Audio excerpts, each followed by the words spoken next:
Kanan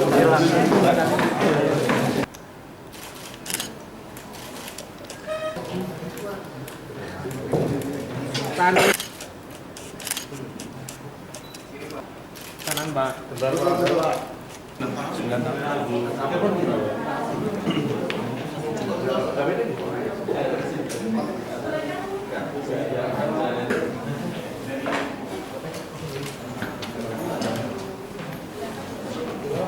Siapin. Siap.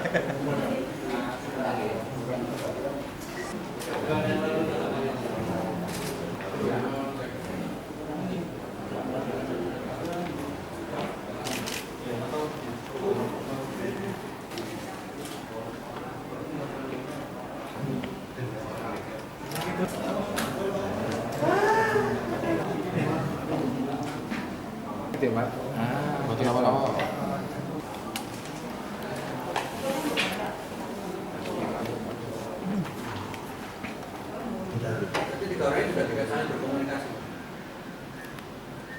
Tidak. Jadi kita profiling, kemudian baru kita bisa tentukan tersangkanya.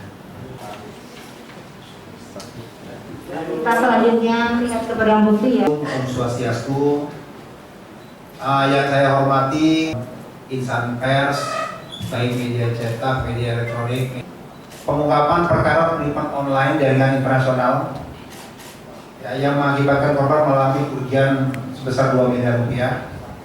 Ya, modus operandinya adalah korban dihubungi oleh pelaku dari jaringan internasional dari Kamboja yang mengaku sebagai petugas Telkom dan menyampaikan bahwa nomor telepon milik korban bermasalah dan terkait dengan jaringan korupsi. Jadi modusnya seperti itu. Modusnya adalah dia sebagai petugas Telkom. Ya. Kronologinya, korban dihubungi oleh pelaku dari jaringan internasional Kamboja yang mengaku sebagai petugas Telkom dan menyampaikan bahwa nomor telepon milik korban bermasalah dan terkait dengan jaringan korupsi. Yang kedua, pada saat korban komplain, kemudian diarahkan oleh pelaku untuk seolah-olah dibantu untuk membuat laporan secara online di kepolisian. Kemudian telepon yang masih tersambung tersebut diarahkan pada line berikutnya yang masih satu jaringan skimming online Kamboja. Ya, dan dengan tersangka yang diamankan atas nama SBI yang saat ini diamankan oleh jajaran Subdit Cyber Deteksi Khusus. Pelaku yang ada di line berikutnya tersebut bertindak seolah-olah sebagai petugas, kemudian dengan berbagai bujuk rayu dan tipu muslihat sehingga membuat korban percaya, sehingga akhirnya korban mengirimkan sejumlah uang ditransferkan kepada rekening yang telah diberikan oleh pelaku tersebut. Ya, setelah korbannya terperdaya dengan bujuk rayu, sehingga dia mengirimkan uang sampai uangnya tersebut habis, dan pada saat uang korban sudah habis, pelaku masih terus membujuk korban. Terus menurut akhirnya dengan peristiwa itu dilaporkanlah ke Polda Daerah Istimewa Yogyakarta. Itu yang perlu disampaikan untuk press release pada siang hari ini. Mungkin ada pertanyaan, rekan-rekan? Bujuk rayu seperti apa yang bisa membuat korban kemudian mengirimkan uang transfer itu? Ya, jadi bujuk rayunya itu tersangka menghubungi korban berpura-pura sebagai petugas Telkom, kemudian menakut-nakuti ya bahwa ada rekening di dalam tabungan korban yang merupakan hasil tindak pidana korupsi.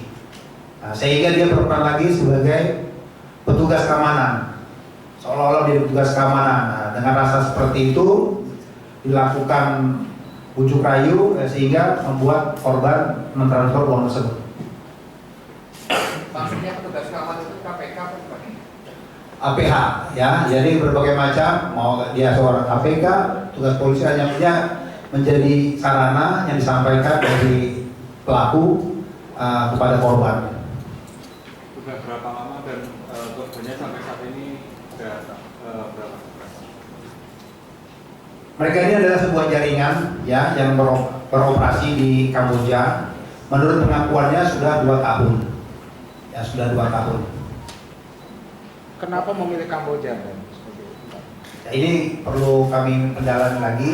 Ya, mungkin nanti dari instansi terkait ya yang bisa menjelaskan. Namun hasil keterangan dari yang bersangkutan bahwa korban pelaku melancarkan operasinya pada saat itu berada di Kamboja. Alasan untuk meminta transfer itu apa keterangannya? Apakah untuk kepentingan audit dan sebagainya? Seolah-olah. Ya, seolah-olah dia menjadi petugas bahwa yang bersangkutan itu adalah pelaku TPPU, sehingga dengan bujuk rayunya, mari diamankan uangnya. Nah, setelah diamankan, kemudian ternyata itu hanya bohong belaka dan itu hanya sebuah tipuan.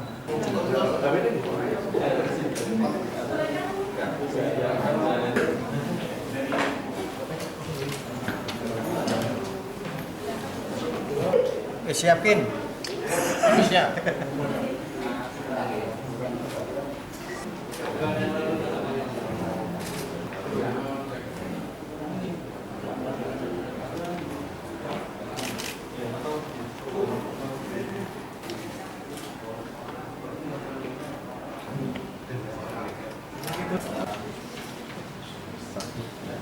Kita selanjutnya lihat ke barang bukti ya.